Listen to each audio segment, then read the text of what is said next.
উঁচু পাহাড়ে মেঘের ছায়ায় ঢাকা এক রহস্যময় প্রান্তর। এখানে বেঁচে থাকার লড়াই হয় বরফ আর জীবনের মাঝে।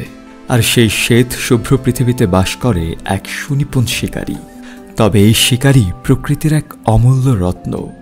সেই রত্নের নাম তুষার চিতাবাঘ, যাকে ইংরেজিতে বলা হয় স্নো লিওপার্ড। তার বৈজ্ঞানিক নাম প্যান্টেরা আঞ্চিয়া।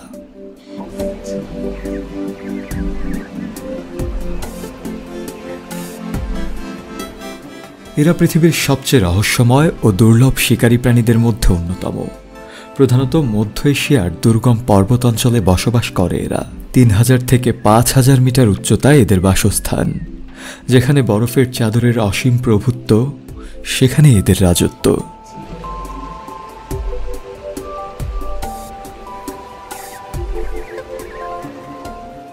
তুষার চিতাবাঘের দেহাবয়ব তাদের বাসস্থানের মতোই চমকপ্রদ। এদের মোটা ও নরম লোম তাদের ঠান্ডা থেকে রক্ষা করে। গায়ের উপর সাদা ধূসর রঙের পটভূমিতে কালো ও ধূসর ছোপ ছোপ দাগ এই প্রাণীকে পরিবেশে লুকিয়ে থাকার অনন্য দক্ষতা দেয়।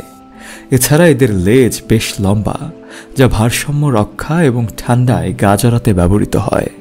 এরা সাধারণত একাকী জীবনযাপন করে। এদের প্রধান খাদ্য হল পার্বতীয় ছাগল, হরিণ এবং কখনো কখনো ছোট প্রাণী।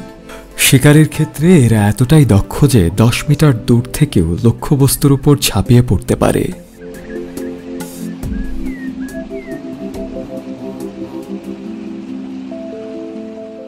তুষার চিতাবাঘের সংরক্ষণ বর্তমানে একটি গুরুত্বপূর্ণ বিষয়।